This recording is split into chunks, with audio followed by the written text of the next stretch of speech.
Conte, le grand-père qui faisait fleurir les arbres. Cher enfant, écoutez bien le conte avant de commencer à répondre aux questions.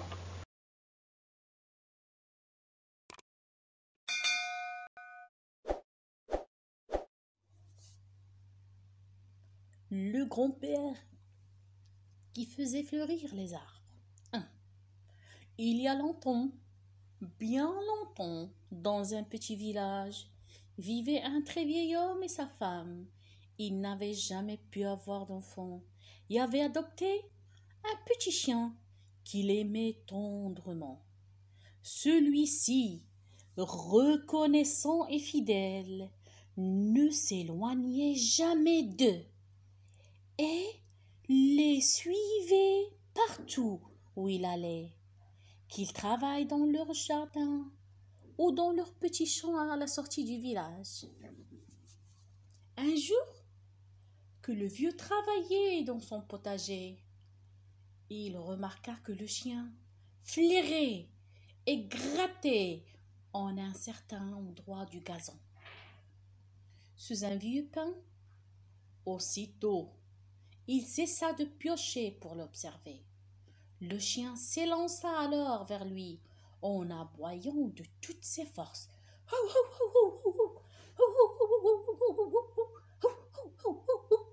Rebroussa chemin tout aussi vite et reprit son manège avec encore plus d'ardeur. Il s'agitait tellement que le vieil homme prit sa pioche et s'approcha du chien qui se mit à japper de plus belle. Le vieux donna quelques coups de pioche. Au bout d'un moment, il entendit un son clair et vit un coffre doré. Il l'ouvrit et découvrit un trésor composé de pièces d'or. Il appela sa femme, qui l'aida à dégager le coffre, et tous deux l'emportèrent à la maison. En un instant, grâce à leur petit chien, les deux vieux étaient devenus riches. Pour remercier l'animal, ils le traitèrent comme un prince, lui donnant les mets les plus délicieux et la couche la plus moelleuse qui fût.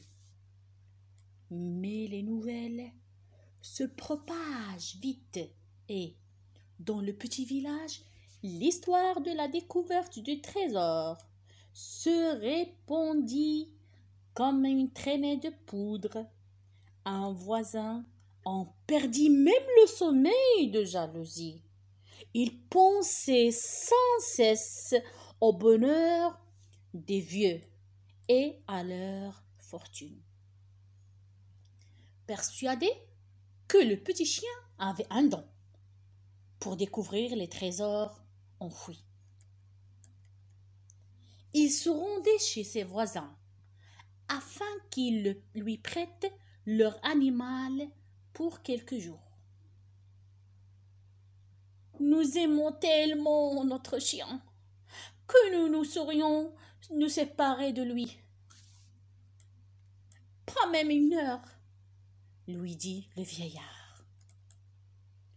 Mais l'envieux ne se lassa pas. Chaque jour, il revenait avec la même demande.